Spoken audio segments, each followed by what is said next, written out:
नमस्कार दोस्तों, easy law option में आपका फिर से स्वागत है। और इस वीडियो में हम जानेंगे कि गिरदावरी क्या होती है, गिरदावरी को दुरुस्त कराने की ज़रूरत क्यों पड़ती है। साथ ही हम देखेंगे गिरदावरी की एक प्रति, मतलब कि गिरदावरी की एक नकल देखेंगे, उसमें हम देखेंगे क्या क्या लिखा होता है, गिरदावरी क्यों की जाती है, कौन करता है। तो अगर आपने अब तक चैनल को सब्सक्राइब नहीं किया है तो चैनल को सब्सक्राइब करके बेल आइकन को जरूर प्रेस करें ताकि हर वीडियो की नोटिफिकेशन आप तक सबसे पहले पहुंचे। तो दोस्तों, गिरदावरी वो प्रोसेस है जिसमें रेवेन्यू ऑफिशियल्स माने कि पटवारी कानून को गिरदावरी करी जाती है ये जानने के लिए कि किस ज़मीन में क्या उगाया गया है।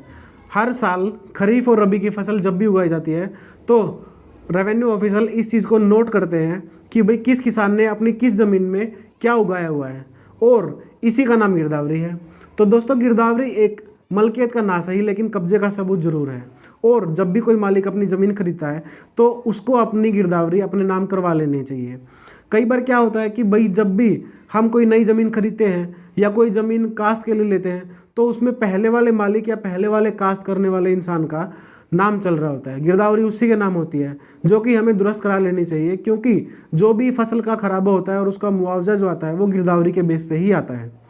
तो दोस्तों, आज हम देख लेते हैं गिरदावरी की एक नकल, और उस नकल से हम पता करेंगे कि गिरदावरी की नकल में पटवारी कानून को क्या क्या नोट करते हैं। तो दोस्तों, आपके सामने ये गिरदावरी की एक नकल है, और इस नकल में जो है जो ज़रूरी कॉलम है वो भरे जाते हैं, और उन कॉलम्स में क्या लिखा होता है, पहले वाले कॉलम में मालिक का नाम होता है, दूसरे वाले कॉलम में जो है किसान, कृषक जिसे बोलते हैं वो, और लगान की दर अगर उसने लगान बटाई पे लिया हुआ है, क्योंकि रेवेन्यू रिकॉर्ड जो है वो अंग्रेज़ों के टाइम का है तो इसलिए लगान वर्ड यहाँ अभी भी लिखा हुआ है।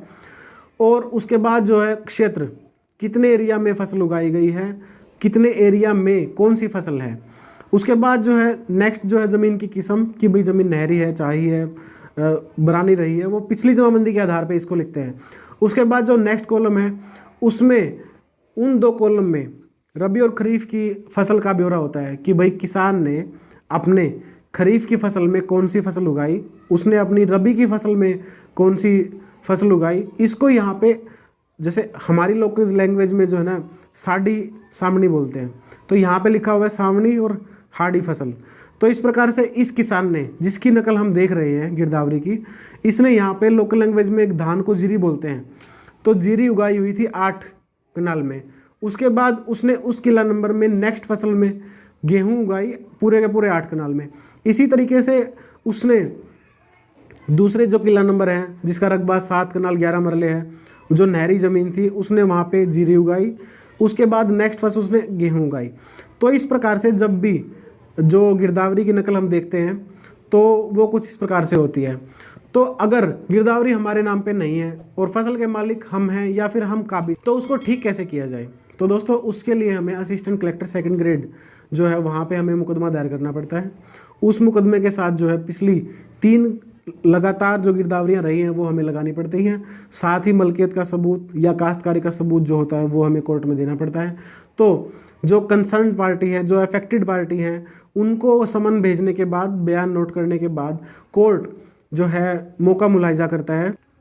स्पॉट इंस्पेक्शन जो है की जाती है, उसमें जो है मौका पर जाकर अधिकारी देखता है कि भाई ये गिरदावरी जो है इसके नाम चढ़ाई जानी चाहिए नहीं चाहिए, मौके पे कास्ट कौन कर रहा है एक्चुअल में। और उसके बाद अगर दुरुस्ती की संभावना है या ज़रूरत है तो कोर्ट उसे ऑर्डर कर देता है दुरुस्ती के लिए, और वो जो है आपकी गिरदावरी में इनकॉर्पोरेट होकर आ जाती है। तो दोस्तों, इस वीडियो में इतना ही। अगर आपको वीडियो अच्छी लगी है तो वीडियो को लाइक करके चैनल को सब्सक्राइब जरूर कीजिएगा। धन्यवाद।